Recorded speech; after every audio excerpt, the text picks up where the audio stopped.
Good morning. Good morning. Thank you, thank you. This session is called Youth Issues and Challenges. This is actually one of the more exciting ones, mainly because I'm moderating it, so I'm a little biased there. It's a very important and powerful session because we discuss the youth, and the youth, as they always say, is what's the future, or more importantly, the present. So discussing ways to motivate, discussing ways to connect, discussing ways to inspire and motivate the youth are all key in us moving communities and the society forward. We have a great panel of experts, some who have been on CNN, some who have started their own companies, some who are veterans, some who are in the field of academics, and some who are executive directors of nonprofits. So what I'd like to do is start with the bio of myself and then segue into letting each one come up here to talk about what it is that they do and what they represent in their passions. My name is Grayson. I am a director at a consulting firm, Kaiser Group and Associates. We mainly focus on youth outreach, strategy, branding, marketing. We do significant amounts of research in the youth field, millennials, YPs, young professionals, and interestingly enough, that's a huge discrepancy within the young adult area is the nomenclature. Are they young professionals? Are they millennials? Is it Gen X? And these are all things that we try to sit down and decide. We have discussions, we have focus groups. So just having that dialogue about what do you call yourself is important. With that, and I will be back on the mic later on, I'd like to let my other colleagues come up and give a short intro of who they are and what they represent. Thanks, Patrick. My name is Malone, and I'm the Executive Director of Girls Incorporated here in Huntsville. I've been the director for 12 years, and I can say that it's been, no 2 days have ever been the same.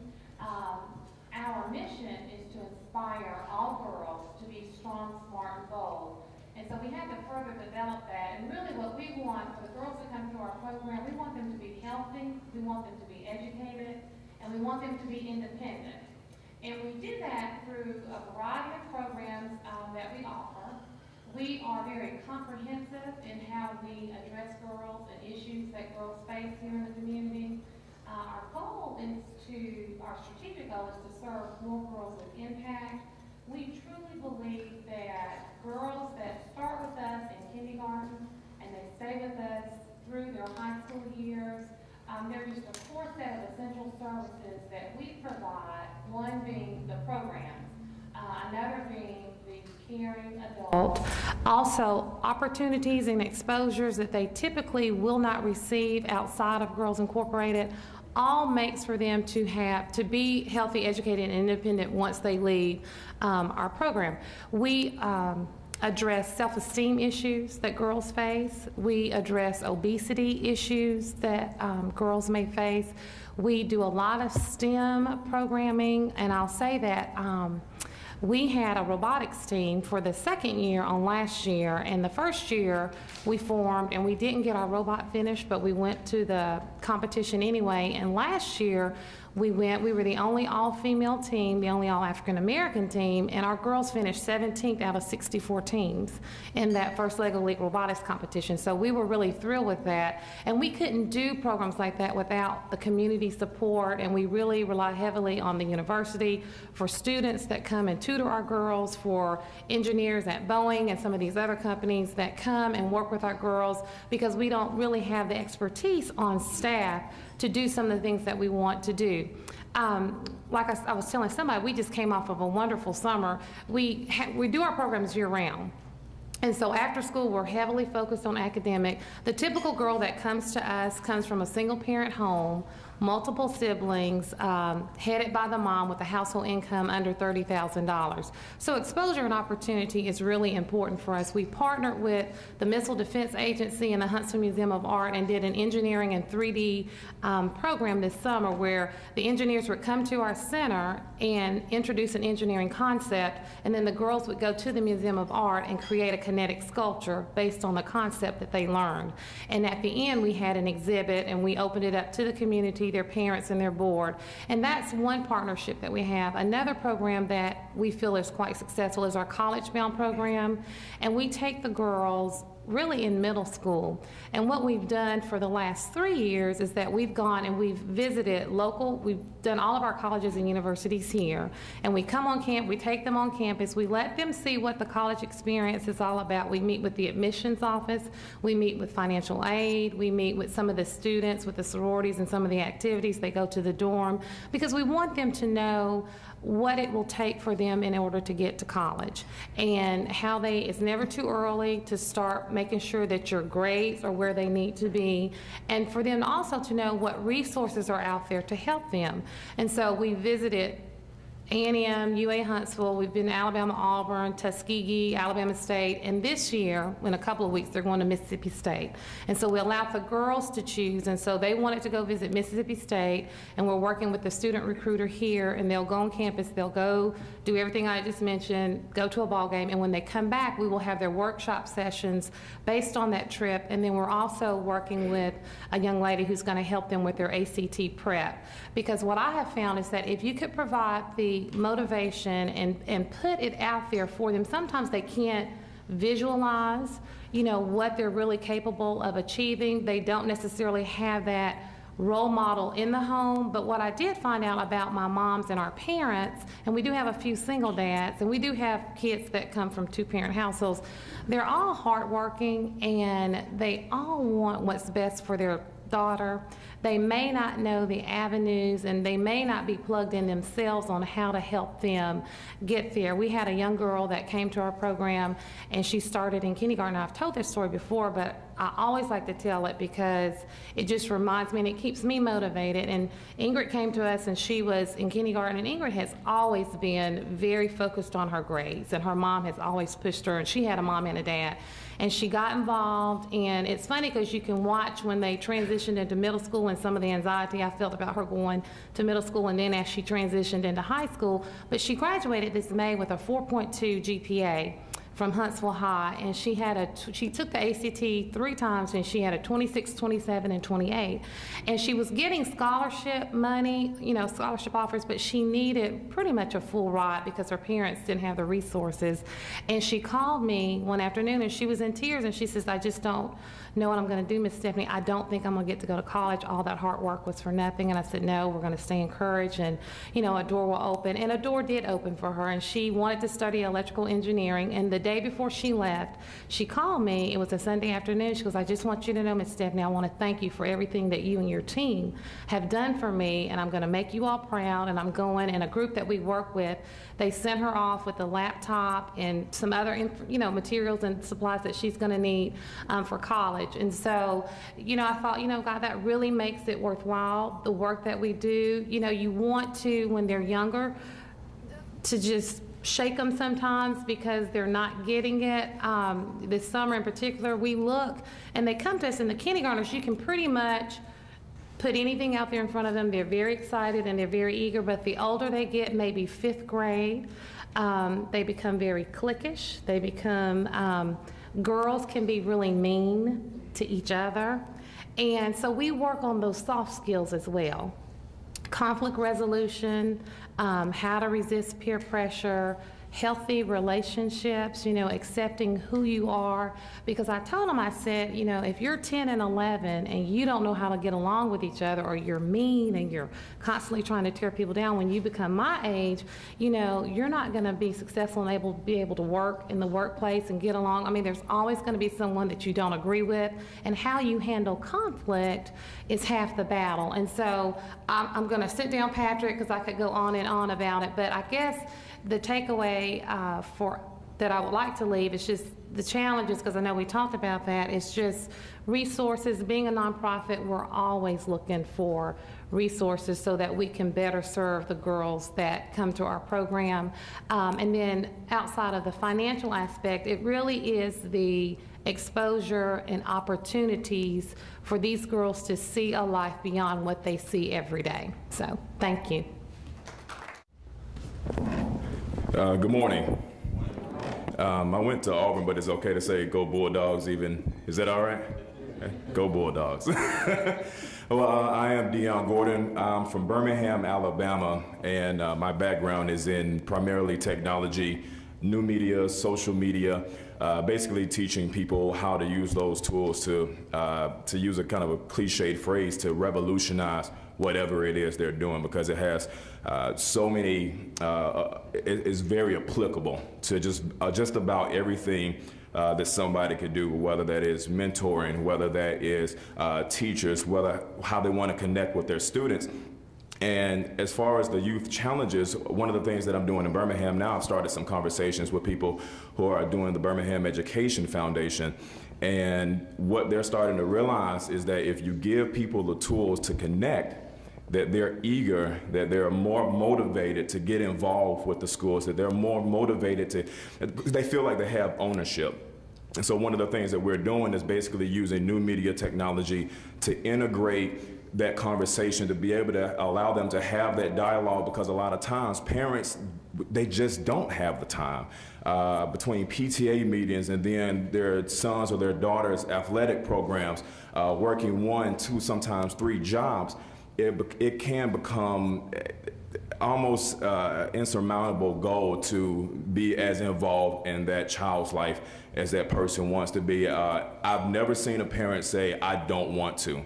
They always want to, but there's something, and we can always say, well, it's excuses, you make time for the things you want to, which is true, but we also have to recognize the reality of it. Sometimes your body gives out, sometimes you're tired, sometimes you can't do these things. So with these tools, they still feel like that they have an impact, that they still have a say in the direction of their child's school and the way that their education is going. And I'm more of a one-on-one person. I develop relationships and I connect people. That's one of the things that I'm known for in Birmingham.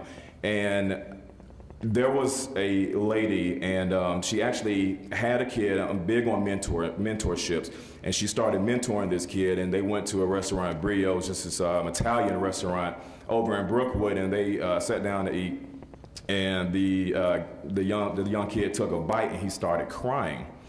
And when she was telling me the story, I thought the food was bad, but he said it was so good, and he had never experienced anything like that before. And I think a lot of times we get caught up in trying to do the grand scale things. How are we going to change the school around? How are we going to fund this new initiative, when we can just easily take it back to that root level and develop those connections and make an impact? That kid is going to remember that for the rest of his life. And we just really don't realize how those small things impact kids for the rest of their lives. And even when I was growing up, I grew up in a 2-bedroom household, and 3 if you include the kitchen table that my uncle used to sleep under. And we used to have 6 and 7 people in there at all times. But looking back on it, I never felt impoverished. I never felt like I had less worth. I never felt like we were poor. So that's a testament to having people that are dedicated, that are in your lives constantly, making sure that you do not fall through the cracks. So again, just going back, I try to connect people to facilitate those relationships, to encourage them to get involved in the resources that we already have. Again, a lot of times we say we need more resources, and that's not to disparage that. We do need more resources, but we're not taking advantage of the ones that we already have. So again, using new media, social media, to make people more aware of it, to give people that opportunity to get involved in something that's going to resonate with them. Everybody might not want to become involved in the PTA, but they might be interested in shaping that school's curriculum. So again, that's what I try to do. That's one of my passions, and I'm going to go ahead and sit down now. Good morning. My name is Lori Diaz, and good morning. And I have a charity called Holiday Help for Heroes, and I'll just give you a little background of who I am. I'm a systems engineer here in Huntsville. I'm from Rochester, New York. I'm also a veteran, and I am part of the 326 chemical company here on Patton Road. And I guess for me, I never thought about doing a charity. It just kind of fell in my lap. Coming from Rochester, New York, and coming from Huntsville, coming to Huntsville, Alabama, was quite kind of a cultural shock. I guess the first thing is, I'm Hispanic, and most when you're considered Hispanic here in the South, you're considered Mexican. So that was one kind of difference for me. Another thing was, out of being a systems engineer and being a soldier, I love being a soldier. I have a true passion for the young soldier. And I'm just a soldier. I love my country. I love being a soldier. And when I came from my unit in Rochester, New York to the unit here, just a big difference. As far as the health disparity, as far as the needs, and that's where I came into actually starting the charity. I found so many needs of young soldiers when I came here in Huntsville. I had never been introduced to soldiers that were on welfare, that just had so many needs. I wasn't privy to meeting soldiers that couldn't pass their PT test. When you think of a soldier, you think of someone healthy. You think of somebody that should be in shape. But I'm at a unit where 40% of our soldiers, they don't pass their PT test, where soldiers are overweight and they can't even do a march. And so when I saw this, I was really, really concerned. And I started actually initiating, and these are soldiers that, I'm considered an old soldier. I've been in the military for 16 years. And so I'm an old soldier, and our military is very, very young. And these are soldiers that are in their 20s and that cannot pass a PT test, that aren't eating properly. I just got back from Fort Leonard Wood, and I was in the field for 2 weeks. And we came out of the field, and there were cupcakes, there were pies, like the little pies, and I was just really appalled because I looked, and there was Kool-Aid in our for us to drink. And I looked at the contents of the cupcakes and these like pies, and they were like 600. These little pies were like 600 calories, and I was just like, wow, this is what our military is. And truly, it wasn't like this 16 years ago. You go to the mess halls, and the things that we have to eat is just. Sometimes I go to the mess halls and I turn around because it's just not good nutrition in our mess halls. But this is our military, and this is what's protecting our country. And so I started Holiday Help for Heroes initially to bring Bibles to the soldiers and to bring gifts to the soldiers' children, because we had soldiers that couldn't even provide Christmas gifts or give their children anything, like when they were starting out in school. And people don't realize that as a reservist, you're not a full-time soldier. You are a part-time soldier. And so a lot of times they get off of these duties, they come back, and the economy, they're laid off from their jobs. And so I started it really during the holidays, the Christmas holidays, and I started it within my company. And I worked for Tech Masters and Raytheon. And so I started there, and it just kind of ballooned. It really grew. But then I also found out, so I kind of was the connection with the soldiers during this Christmas holiday. But then the soldiers had other needs, health needs. And so they were actually coming to me, with health problems. Like, we don't have dental care. A lot of them don't have health insurance. So I was actually calling up hospitals and calling up doctors' offices, just telling them the situation, and can you help them? And a lot of the doctors came and actually helped the soldiers. And we had soldiers that needed surgery. And I would actually call doctors up, and I had volunteers, and we call doctors and dentists to help our soldiers. And so I go out and I just kind of get help, financial help, volunteer help, just to help our soldiers, because I truly have a love for the soldier, and I truly have a love for the, the E5 and below, because they actually represent 90% of our military, and E5 and below are usually 24 and below of age. And so that's what Holiday Help for Heroes does. I just do everything. I mean, like I said, this kind of just fell in my lap, and it has just grown just greatly. And I just thank God for it. And I just thank God for using me as a vessel to be able to help our military. But that's just something that we really don't think about, is the health disparity and the needs in our military. And it's just something that I like to just bring out and just, you know, just to tell people about, because you really don't hear about it. So thank you for this opportunity. Listening to all the panelists, it seemed that there were three main themes that everyone was discussing: communication, exposure, and identity. All the panelists represent a broad breadth of youth, from tweens to millennials to the Gen X's. As a good segue, I'm on Twitter. I have about 3,800 followers. Deon, how many do you have? About, what, 30? About the same, actually. About the same. Twitter is a tool that's used to communicate back and forth. You don't get followers if you don't communicate with people. I think the question for this panel is, how do we effectively engage the youth to participate? And it's a twofold question, because as we engage the youth to answer this question, we have to ask how the sponsoring agency, the nonprofit, on both ends, how do they effectively engage and listen to the youth? Because communication is a two-way street. So how do we do that? Any suggestions?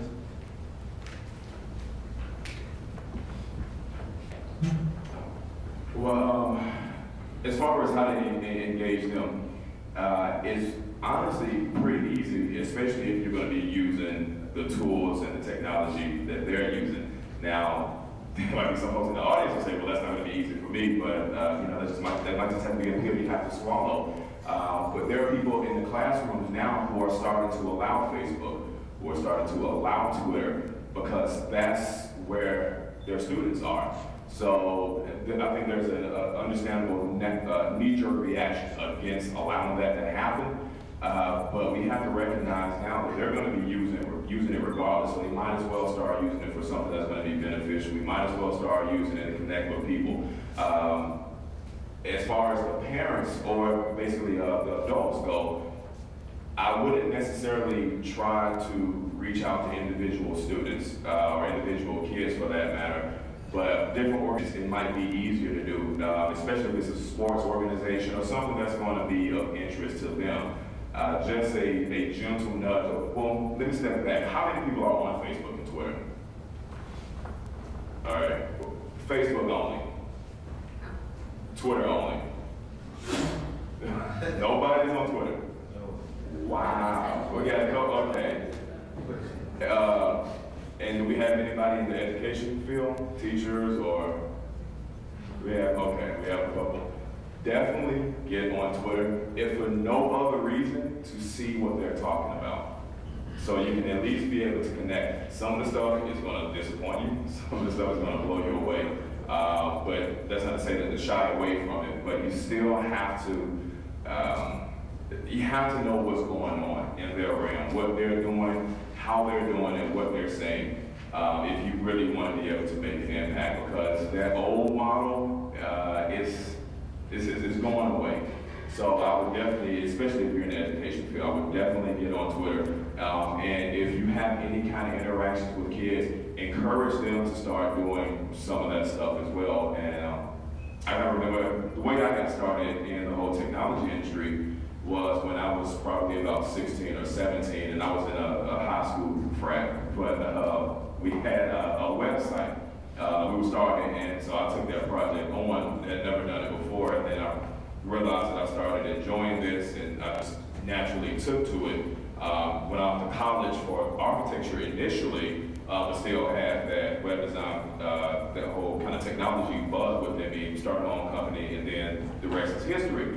But I never would have been able to explore that had it not been for that initial introduction to technology. And as far as Blacks and Hispanics goes, those groups have the highest adoption rates when it comes to things like cell phone usage. They represent the majority of users on Twitter. I'm not sure if it's the same on Facebook, but I'm willing to bet that there are similar statistics on that as well. So they are on it and they are using it. And so I think it's kind of incumbent upon us to start reaching them where they are. The only thing that I would like to add is that maybe the role that like a nonprofit like Girls Inc. could play is teaching the kids how to use it responsibly, because that is huge. I know that our girls Facebook and I know that they Twitter, but then I also know that if it's not used in the proper way, it could be very detrimental. We had one of our volunteers that was just in tears one day, and I caught her in the back, and I went in the school, and she had gone to check her Facebook account, and someone who she thought was her good friend had put something out there that was not true about her, and she was just devastated and really didn't know how to handle that. I think that they are positive, and it's necessary. I'm just a Facebook only. I don't even really know how to Facebook, but I just think there's also responsibility in how to properly use that, making sure that parents of kids that have these types of accounts go in and monitor that, more often than not, so they can see what's happening. And as we said, communication is a two-way street, so I want to hear from Lori in terms of what can the organizations do to communicate effectively with more of the young people, specifically the young soldiers. And as an FYI, I believe Facebook hit 1 trillion views the other day, which is huge. That's huge, and it's the first website, anything that's hit 1 trillion. So if you're not on it, I would strongly suggest trying to develop a social media marketing plan or a digital strategy, because it's almost essential these days.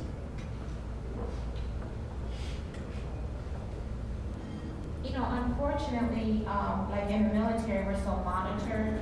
I mean, we're taught in the military, because it's the government, that we can only say certain things and do certain things.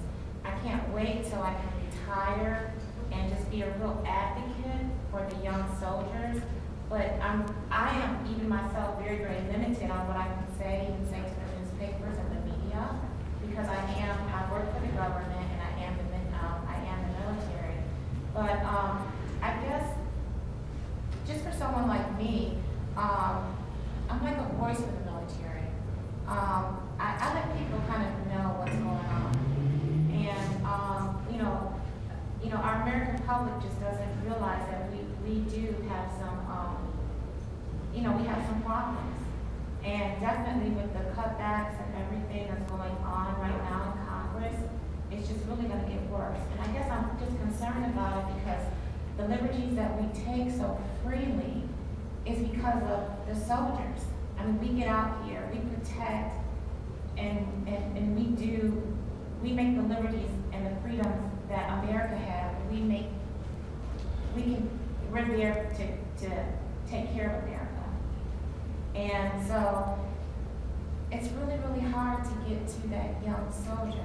And you think that soldiers, because like we all look the same, that we don't have any issues. But our suicide rate is enormous. It's incredible. And our suicide rate is just something that now our military is actually focusing on. And it's just really sad. I think the military is doing a better job than it was before, because they are seeing the problems and the issues. But it's really, really honestly hard to get to that young soldier just because of the kind of censor shift that we have. I mean, you wouldn't think that it's like that because, we are a free country, but it is. It really is. Like I said, I have to be really, really careful about some things that I really put out and say. But, I'm glad that I'm just available just to, go out when a soldier does come to me, that I actually go out and try to really help that one individual, even if it's one person at a time. Like right now, I have a soldier that's in and she's young. She's in a woman's shelter. She's been abused by her husband, and she's got 3 kids. And so this is someone that I just have to take out. Sometimes I can only take one soldier at a time. Then other times I'll just give them help. But I kind of put the word out there. I have volunteers that are so willing to help. And so that's just where, I'm like, kind of like a, what do you call it? Roots. I don't know what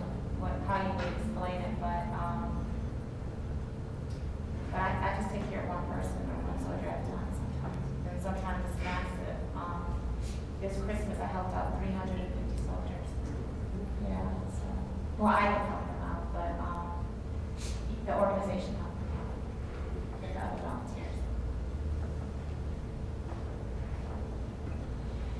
This is a great opportunity for questions. So if we have any questions, please approach the mic, and the panelists will definitely answer those questions. My question is, well, everyone on the panel, but I don't think getting youth to communicate is a problem. It's getting the older generation to connect. I mean, just by your example of how many people on Facebook and how many people on Twitter. Nobody's on Twitter, but everybody's on Facebook. So, making that connection between the younger generation and a mentor, because all your organizations are mentoring organizations. So how do you make that connection between the older generation and the younger generation? And you have to be careful with the young generation. You can't just open it up to everybody as far as making that young-old connection. That's a very good question. As I said earlier, communication is a two-way street, so you have to have both parties communicating. I personally knew that things were changing in terms of the older generation getting involved when my dad got on Facebook. Yes, I had to start monitoring my status updates. I had to start monitoring my messages. But no, it was a huge sign that, okay, well, people are interested if you just approach them. Now, it took a whole year of talking to my dad about, hey, I'm on Facebook and I don't go home as much as I should, but all of my classmates and friends that are still in my hometown would give my dad my updates. So he simply said, I want to see what he's talking about. I want to see what's going on. So he got him a Facebook page, and we began communication. So there has to be some a talking aspect in there in terms of this is why this is important. You really want to stay involved, and I believe people get it, and they move forward, and they engage, and they tell their friends about it. Do I expect my mother to get on Facebook? Probably not. But I think that it's something that people have to look at, to play with. They might only keep their account for a few months. They might keep it for a couple of years. But just having that experience to say that he can communicate with everyone on Facebook is important. So there has to be a willingness to want to participate from the older generation, as you said. And I'll say that with some of the mentors that are working with our girls at Girls Incorporated that are older, many of them are engaged in social media networks, and they use it as a tool to stay in contact with their grandkids that live, out of town. And so they don't use it necessarily to communicate with the girls that they're mentoring at Girls Inc. because we have our guidelines, and primarily all that communication takes place at Girls Incorporated at the center. But then speaking about that, my dad, he turned 79, I guess, a couple weeks ago, and he has a Facebook. But and I see also a correlation between how active some of the seasoned adults are in terms of my dad. He bowls, he does everything. He's very active. And my mom, there's just no way. She won't even turn on the computer, let alone try to get on there and do something. But she's active, but not as active as my dad. But I think it is an effective tool, but for us, that's not necessarily a real viable option for getting engaged with our girls.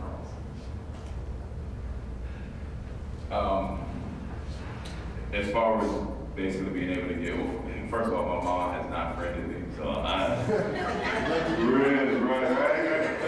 She created a secret account, and a hot girl that I had, and I know her. That's all what she said. But and as far as getting older generation to do it, I really just think it's just awareness. So like I say, if you're on it, encourage them to get on it. Speaking specifically for helping out organizations and mentorship. And if you have connections or access, or if you mentor kids or anything of that nature, I think Facebook is a great tool for that, just because of all the features that it has, group features, chat features, and I think it's a lower barrier to entry as far as getting kids to kind of respond and feeling comfortable with it.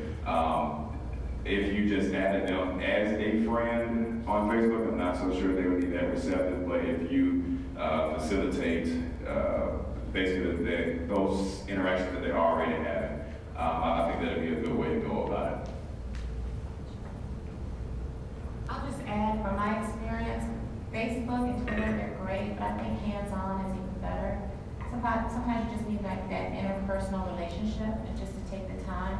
When I talk to my younger soldiers, I I'm not a big Facebooker or anything, but I'm more of a hands-on person. And for me, I want to touch a person. I want to see their reaction face to face and eyes to eyes. And so when I'm dealing with my younger soldiers, I want to see them. I want to be able to communicate. I want to see expressions on their face. So sometimes that old school thing, I think it works. And it does work for me when I'm trying to be a mentor to my younger soldiers. I'm going to play devil's advocate a little bit. I'm looking at myself personally where, even with having a TV, starting with that, it seems like everything is in that game where you really are not in social media. If you watch TV, you're not talking to your wife, your kid. If you're, like I've been on the computer, I would say 5 hours straight. In that time, you're going from inside or you're taking it in. You're not really interacting. So my question is, at some point in the future, are we going to have a detox from technology to say, okay, we've been doing this all these, well, especially like this generation is different. Because internet, I started using the internet when I was in college. And the only email I could send was to my professor. Scientists are the only ones that use the internet. Now, a kid grows up, he don't know anything about, the phone and the landline phone. And he's already connected. So when they get 20, 30, they're not going to have much social skills, I don't think. They're not going to be able to interact and talk to people as effectively as, say, the previous generation. So I think the generation that will probably get wider, and then there may be action between these, well, I guess, like a generation, because we're going to have more cultural generation.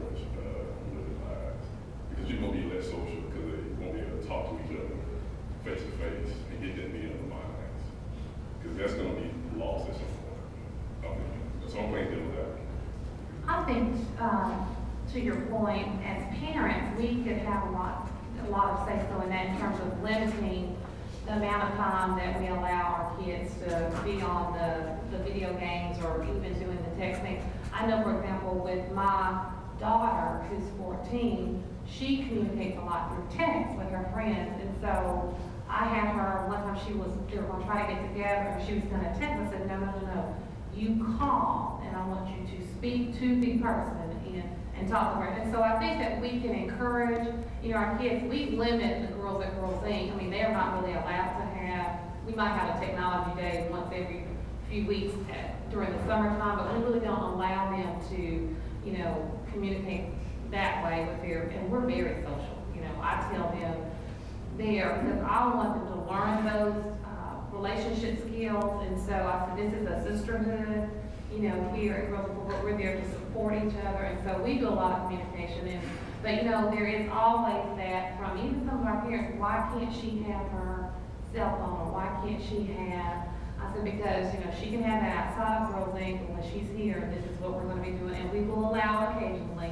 But then, too, like I said, as parents, we can encourage our children to not text and to actually have a face-to-face conversation or on the phone. Dr. Smith, great question.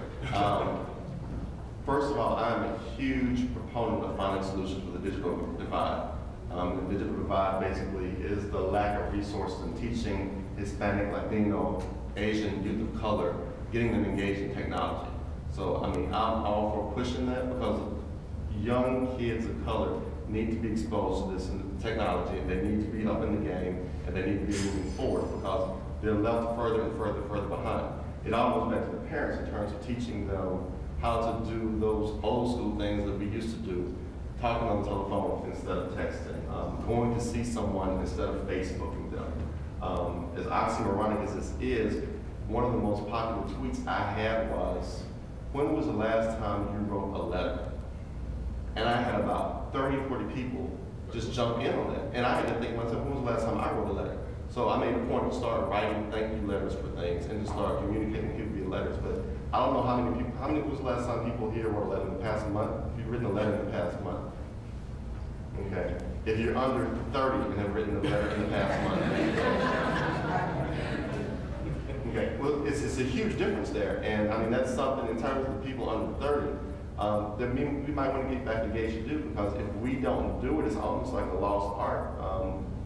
No one will do it anymore if you're not taught how to do it. So it kind of goes back to the parents in terms of teaching the kids, and you can't put it on the government, you can't put it on the school, you can't put it on the organization. That's just a responsibility that the parents have to take themselves. I think that was an incredible question. Incredible points have been made. Just to kind of piggyback on both of you all, a lot of it does come down to the parents. And we have to remember that it's social media, which means it's a media, it's a conduit. So it can be used for bad, it can be used for good. It's the same way that money can be. So it's not inherently good, it's not inherently evil. So a lot of this is how we are using it. Just like I said, there's a huge digital divide there. Latinos, blacks, we have the highest adoption rates, but when I talk to a lot of people in the education fields, they're getting reports back that look like text messages with LOL and just crap, you know? But that's not technology. We can't blame it on technology. Somebody dropped the ball, you know, and I think a lot of that is, can be parents not, it's going to be hard to relate if you're not involved in it yourself. So that's one of the reasons why I push people to find out about it, to see what's going on, figure out how to use this stuff, because otherwise how are you going to be able to relate to your kids or somebody that you're mentoring if you don't even understand or you don't even know what they have access to. And another thing about technology, going back to how you're using it, I've built powerful connections with people all across the map. When I first got started with business, many of my clients came from Atlanta and Miami and Tulsa and Sacramento, people that I've never met in real life, but I would not have been able to have those relationships had it not been for technology. But I am a huge proponent. I do not spend that much time on social media as I do anymore. But even when I'm on it, the goal of it is to take those, like you all said, take those relationships offline, because that's when you're going to get that face-to-face interaction. So, you know, we might meet online, but I want to sit down and meet you for a coffee or for lunch or something like that. But technology just gives us a way to interact with people that we might not normally have ever come across. So, you know, we can't just, again, just say that this is inherently bad or inherently good. We have to look at the ways that we are using it and see how that comports with our end goal, which is to develop those relationships. I just think that there's beauty in the balance. We have to be able to establish both the technology and the interaction one-on-one. Because I look at just the younger people. To me, texting is easier than sitting one-on-one with someone. I can just go back to my job. I had to hire someone for my job, and I had to hire an intern. And I was just amazed, like the questions that I asked. And I'm not, I am a shy person, and I just couldn't believe just the level of how low the communication skills were, just in an interview. And they don't even have a lot of interviewing skills. And I even had somebody in my family to ask me, well, how do you communicate with Caucasians? And I was just shocked. How do you talk to them? And I was just like, and I was just like, they were friends. Yeah. She literally asked me this, and I was really, really surprised because she asked me this. And New York is a very multicultural area. Where I'm from, Rochester is.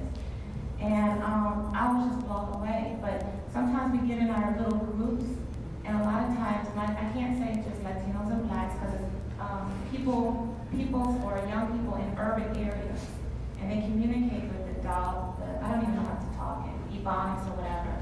And that's all they know. And so when you are talking to someone else outside of your comfort level, it's like talking on a different language, like German or something like that. And a lot of it has to do with just exposure.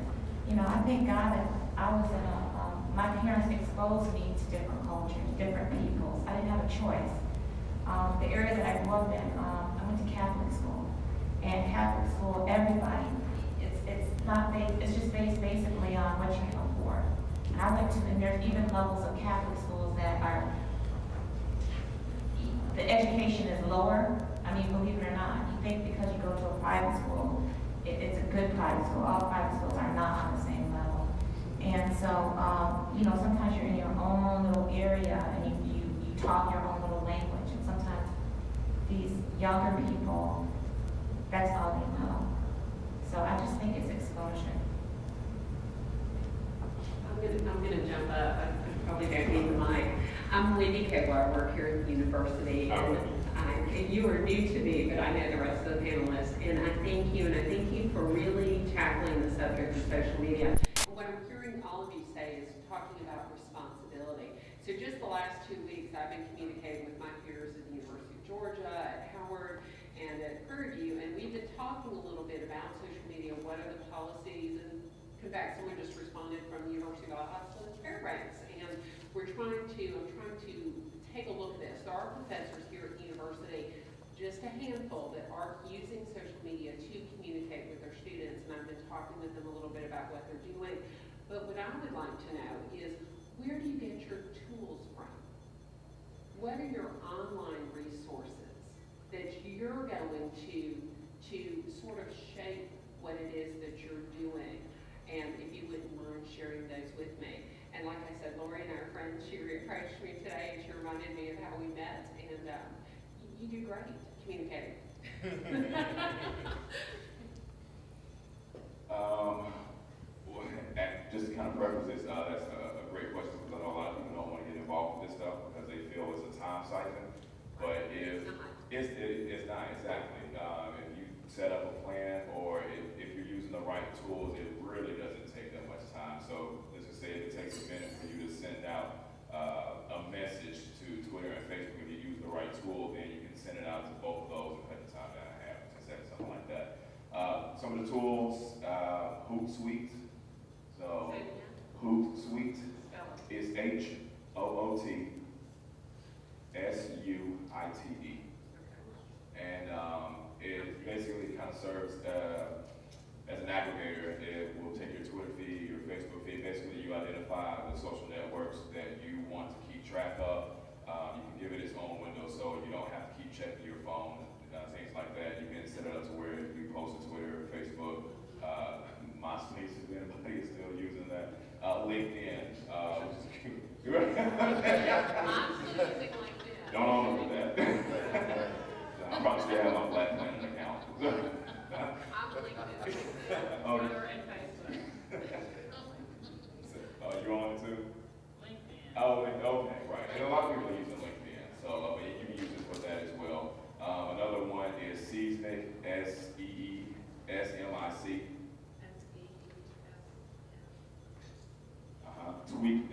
TweetDeck, rather TweetDeck, and a lot of these tools, they serve the same functions, but there's some differences. So some people might take more to Seesmic as opposed to TweetDeck. So very low learning curve, I would like to think, to kind of try them all out. And they also have applications for your cell phone as well, iPhone, BlackBerry, things of that nature. Some good resources as far as social media goes. Actually, it's socialmediaclub.com, I believe. Okay. I believe if you put in social media club, it should come up. But there are a lot of resources that professionals use that kind of shape corporate policy, things of that nature. If you want more of a, I guess just a public use standpoint, Mashable is something that I go to very often. MASHABLE, great resource. Any of them that I'm missing?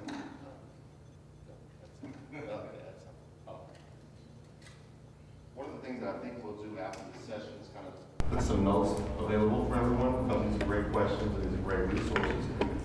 Essentially, you really need to develop a social media plan, a digital outreach plan, to include a policy aspect. Who does what, when it's done, if this happens, then you do this. You need to know who's on first, second, and third, and that's important in developing your process plan. For any of my clients that I work with in terms of developing digital outreach, the policy is the main thing, and figuring out what they want to do how they want to do it. Everybody doesn't need TweetDeck. Everybody doesn't need to use all the other tools. They need to figure out, because there's a lot of them, and it can be overwhelming, but you need to figure out what your goal is, who your audience is, and you can figure out your tools and tailor it there. Now I'm going to have a different slant on the question. I'm a programmer also. I develop my own tools. You work at a university. Utilize the students here. Push them to become more innovative and develop things. And that's one of the setbacks that HBCUs is they don't push the students enough to be innovative and to develop. You can go across the street to UAH, you can go to MIT, and even though they are schools, that innovative aspect is there. These kids are producing things, and until we actually tell them, what's the problem? You define the problem, come up with a solution, let's develop it and move forward. You're engaging them, you're solving problems, and it's easy because these kids are programming. All these kids in the engineering department, computer science department, the education department, they're looking at the social aspect of it, and they can solve these problems. They can develop their own tools, and I'm sure Dr. McKinney would love for Alabama University to have 4 or 5 more patents by students. And I mean, it's possible, but you have to push the students to get that done. And those are the kids that are going to make it happen in terms of the whole digital arena. One last question, and then we're going to have to end the session. So. Well, let me say this first. I'm a veteran, and I have a son that's stationed in the Army. And so, Ms. Diaz, I stationed in the Army in Egypt. So, Ms. Diaz, I want to commend you on all your efforts. And my question is, I was directed to Mr. Gordon, and you all kind of touched it, the last question, but as a parent, I also have 2 children in middle school and 2 children in high school, and then I'm a student here at this university. Okay, so now I'm dealing with all this, and making all these appointments, and the bands, and the sports, and all this. What, if you have anything to add to that, as a parent, that now, with all this I'm already dealing with, now I've got to learn a new technology. What would you have any advice to add to that? Oh, gotcha. I'm not a parent as of now, but it's shit, knock on wood, right? Maybe this one. But you know, honestly, I would just kind of figure out what they use. You know, if it's going to be about them, you might not have to develop that stuff. But do y'all email now? You know, if that's working for you all. I can't say, you know, hey, drop this and then pick up some new stuff. And if they're on it, like you say, if they're on Facebook and y'all have a great relationship and y'all are cool using email, you know, there's really no reason to rock the boat. So if whatever's working for you, keep that going. So, and we can talk about it more. I know we're kind of pressed for time and whatnot, but you know, I'm gonna stick around. So. I think it was a great panel. I'd like to thank everyone for participating and the great questions from the audience. So.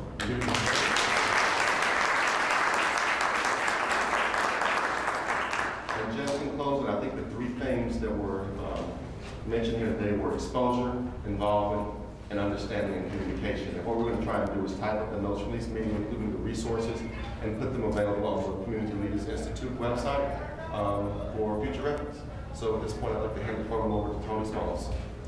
Thank you, Patrick, and thank you, panelists. We will be very brief because I know lunch is next, and we don't want to hold anybody up from lunch. But the mayor has been kind enough of Huntsville, Mayor Tommy Battle, to join us. So we're going to, before we disseminate for lunch, we're going to actually have him come up and address you here so that the camera guy can get good taping for him. I do need to announce that Community Care Network will be doing health screenings for blood pressure, glucose, and sugar levels. And if you'd like to get tested, they ask that you stop by their table before you eat lunch. So if you want to get your test done, please do so before you grab a bite to eat. And I'd like to bring the Honorable Mayor Tommy Battle forward and have him say a few words. He knows firsthand, he's done a lot of great progressive things here in the city, and he knows firsthand how you can use this podium, how the federal, state, and local government need to work together. Thank you. Thank you for inviting me out to speak. Dr. Uni, how are you, sir? Good to see you. This is a great event to come to because we get to start talking about where the community involves, and you've got community involvement throughout. From everything I've seen from the whole program, you've had community involvement. But then, you know, let's see where the city involves with the federal, the state government, how we involve for services and what we actually do. My role is to kind of tell you a little bit about community development. And community development is our arm of the housing and urban development area of the federal government. We work closely with them. We administer both home funds and community development block grants with them. And both of those are areas that I kind of call our good neighbor policy.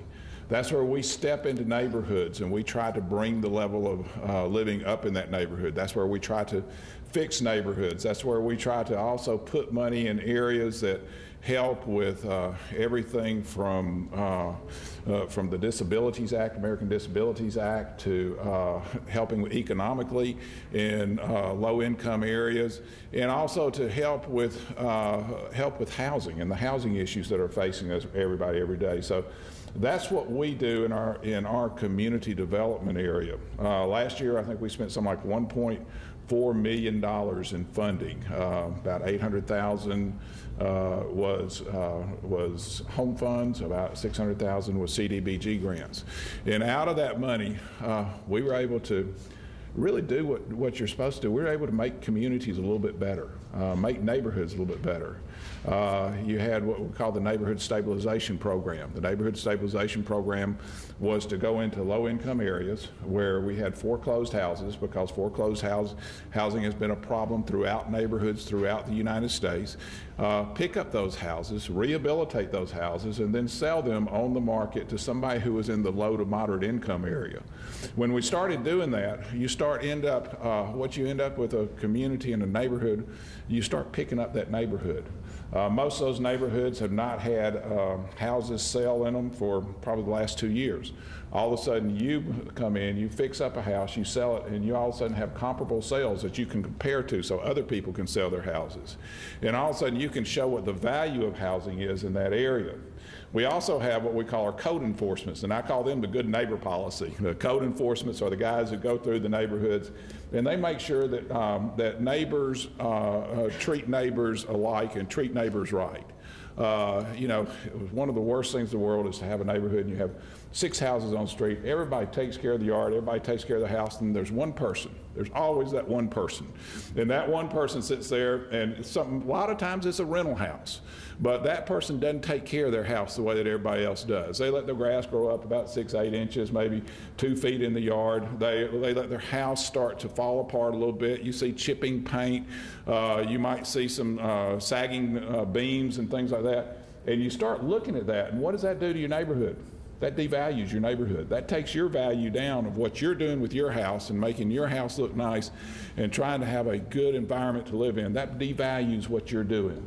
So our community development code enforcement guys come through and they go to houses and they give little tickets, which we always get calls on in the mayor's office, and it says your grass is too high, or you've got chipping and peeling paints, or you're not keeping your property up to the standards that's already there. Now, what does this do? This makes them pull their house back up to the standards that everybody else on that street is living up to. And all of a sudden, it picks the whole neighborhood up. And it's probably one of the best programs I've seen at making sure that neighbors are responsible neighbors. And one of the steps that we've taken in the city of Huntsville is we've taken it a little bit further. Sometimes we'll have people call us and they'll say, I'm elderly, I'm on a fixed income, I'm on Social Security, I can't take care of my house. And so we put them into the Deferred Housing Maintenance Program. And that Deferred Housing Maintenance Program is something that we came up with ourselves. And I'm really proud, it's not me, but I'm proud of our community development for doing it.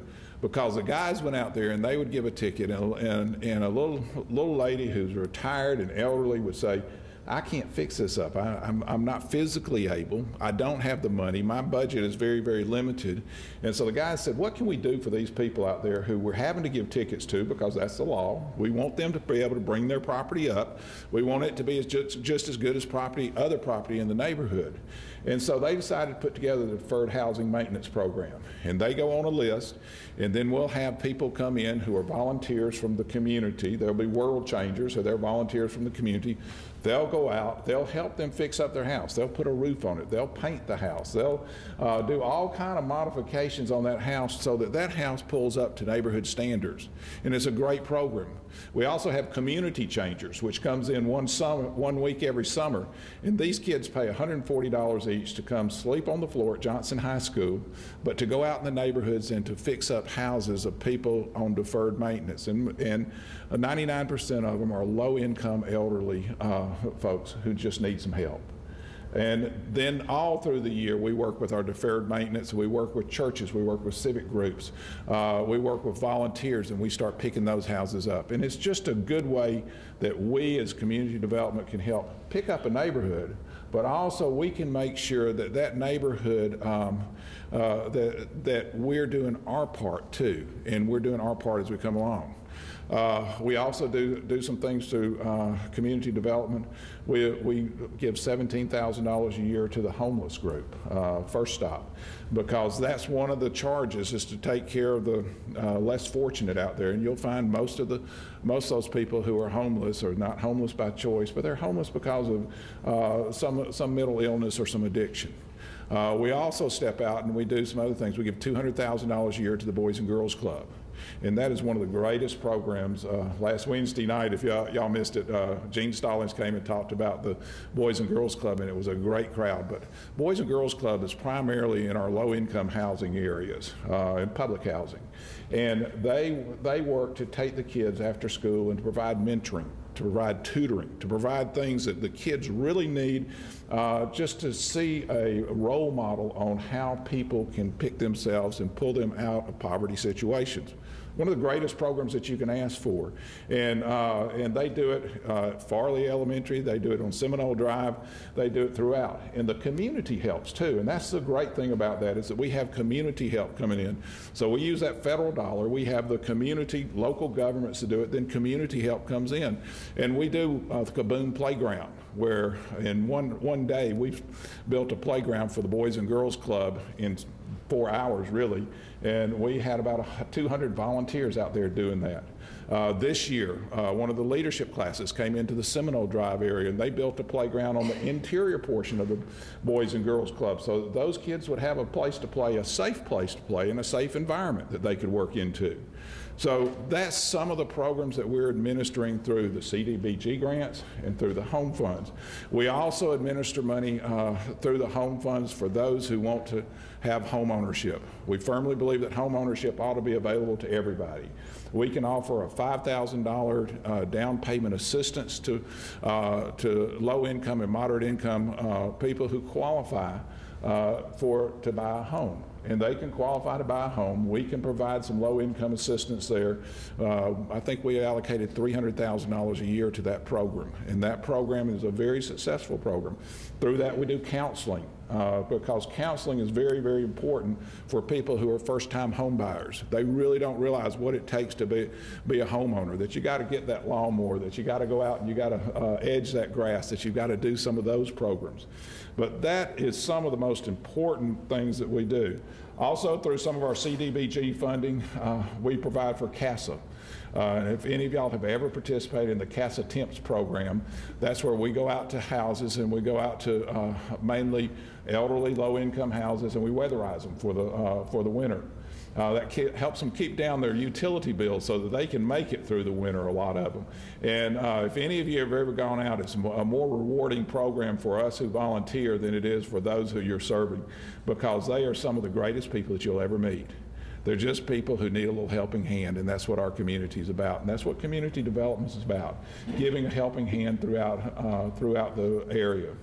We do a lot of things through community development to try to enrich the neighborhoods and try to bring everybody up to one level. You can't have a city that has one area that is not taken care of as well as another area, and so we try to bring that up, and we try to bring and put that level playing ground out there. It's a very important function for us, and I'd be remiss if I didn't say that we're worried about the funding of it. You know, if you look across the board at what Congress is facing, at the deficit problems that you're facing, you look at all your HUD funding is portions of the funding that is being attacked on a daily basis. We find that the funding that we're able to use and the funding that we're able to work with the Housing and Urban Development offices with is a good neighbor policy. It makes for a better Huntsville. It makes for a better area. And with that, I'll leave it open for any questions. I know I'm between you and lunch, so I'll keep it real short. So any questions? Great, I covered everything. I answered every question. Thank you very much.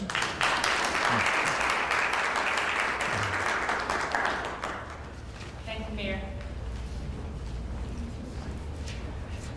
Okay, lunch will be served next door. Again, if you want to get tested, Community Care Network is on this portion of the room. Please go prior to eating. We'd like to ask that you use this hour to network, connect with one another, find out what's working, follow up on the interesting questions you all have had, and thank you all for being here today. We really appreciate you.